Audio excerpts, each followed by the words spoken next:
portage number 2, and that might be all. We'll see if I have any more time to go even one more past another set of rapids for ultimate fishing.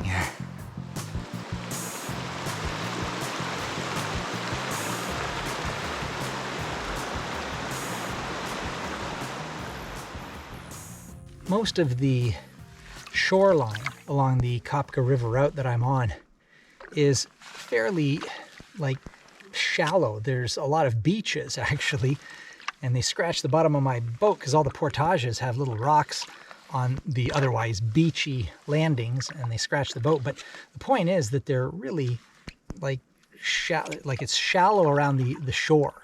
It's certainly not deep. And then all of a sudden I stumble across this area. Check this out.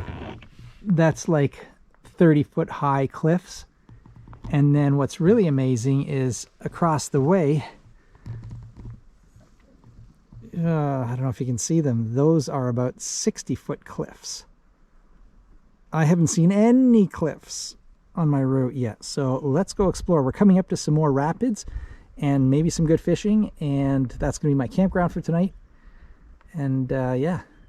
Hey guys, the other thing I just want to say is thank you for watching this type of video and for kind of rating me on my merits.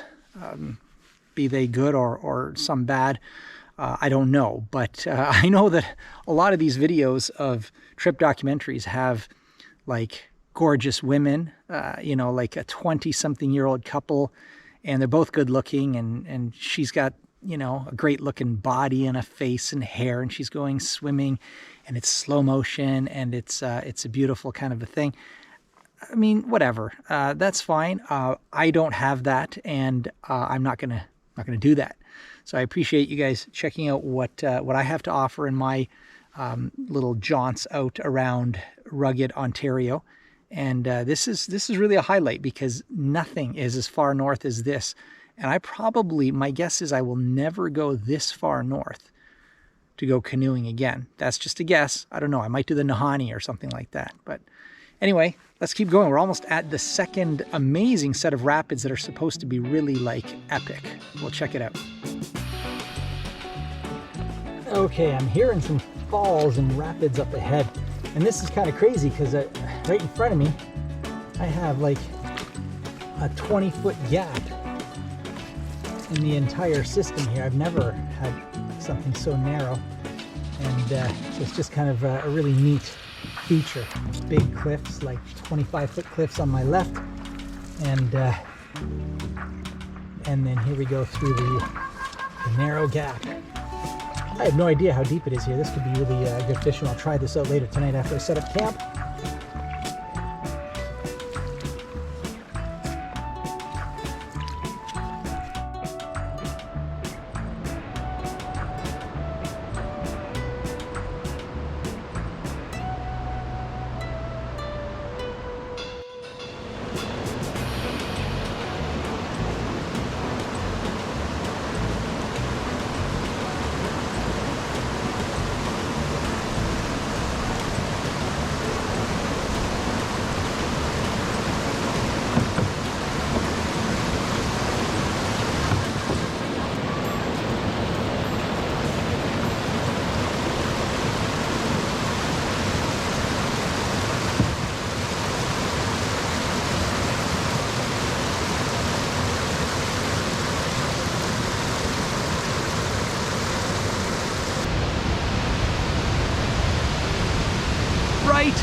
Right.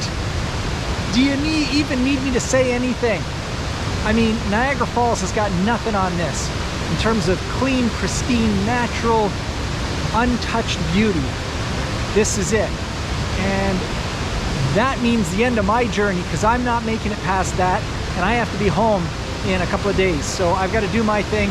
I'm just going to set up camp here, and then I'm going to listen to this all night.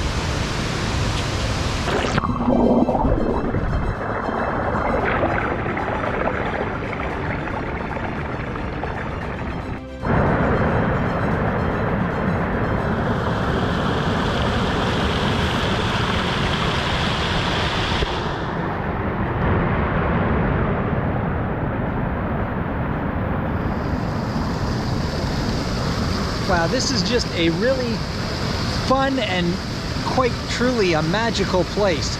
I don't usually use that term magical. That's usually my 10-year-old daughter uses that, but it really is. This is, you know, I kind of might like to be here when the weather's a little bit warmer and nicer, and maybe not autumn, but like maybe August or something. But then I don't know what the bugs are going to be like. This is truly unique and definitely worth the trip and some of the bad weather and the hardships to see this.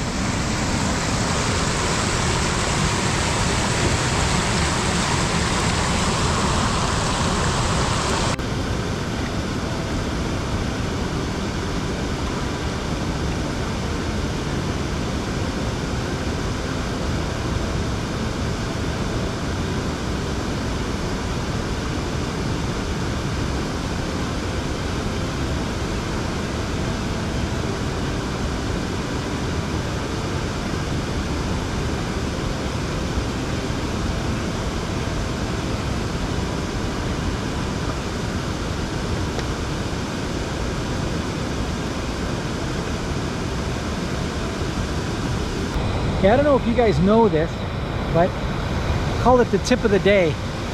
There is such a thing as something called positive and negative ions. And it has to do with the science of what's in the air and how our bodies physiologically react to certain things. And you can buy generators for positive and negative ions. And it's not some weird new age thing, it's actual science. That thing right there generates negative ions. Negative ions are the good ones, and the other thing that does it is like crashing waves on a seashore and large waterfalls like that. And folks, I tell you, if I lived beside this, it would cure what ails me, I'm sure. Never get cancer. Tip of the day, brought to you by me and Google and a whole lifetime of experience.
It's just getting kind of boring.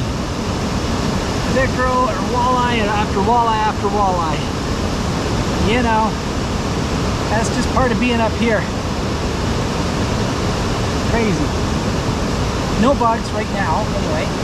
And fishing at Wabakimi is second to none anywhere in Ontario.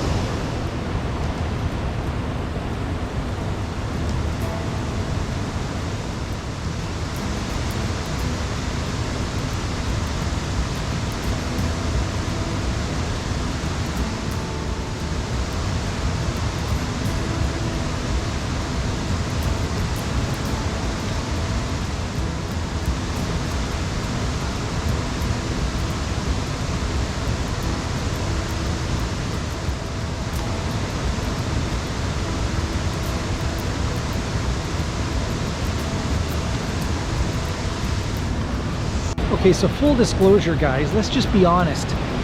The tranquility, the peacefulness, and just the rugged beauty of the Wabakimi Provincial Park and surrounding area, it can be matched in some part by other areas in Ontario. There's, you know, Lake Superior has some amazing parks and places to visit on the north and the eastern shore. And even in, you know, the Tamagami area and even in central Ontario, there are some really incredible places to visit. The only difference is that you're just not going to get so much vastness. It's not as extensive and huge as it is here at Wabakimi. There'll be smaller pockets and they'll have more people. Here it's literally millions upon millions of acres of ruggedness, rushing rivers and waterfalls like this along the Kopka River and others, and then just literally millions of square, well, acres of canoeing area that you will not find anywhere else in northern or central Ontario. And even in the US, forget about it. You won't find anything there. There's just not that much land without people on it, period. Never mind pristine, gorgeous, beautiful land. So, guys, I hope that you can at some point make a trip up here. I would encourage you to do that. I just think it's awesome, and I'd love to see you here sometime. You won't see me here when you're here, probably. The odds are against that, but you know what I'm saying, right? Come on out.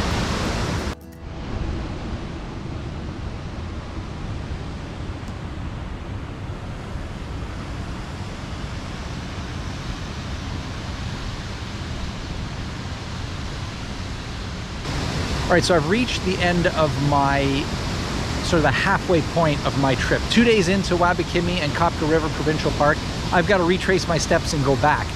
And so it's just, I'm gonna cover the same territory. We're not blazing any new trails or anything. And so you've seen the gist of it. I'll hit some highlights on the way back, except that I'm running out of battery power and memory space on my memory cards, and I don't have I've got a solar charger for my batteries, but the whole trip has been cloudy, and so I don't know how much power I'll have left, so I'll be fairly stingy, but still, I don't want to bore you with too much detail. You already have enough to watch, so I will see you closer to the takeout point.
Most of the places along the Kopka River route that I'm taking are pretty flat in terms of the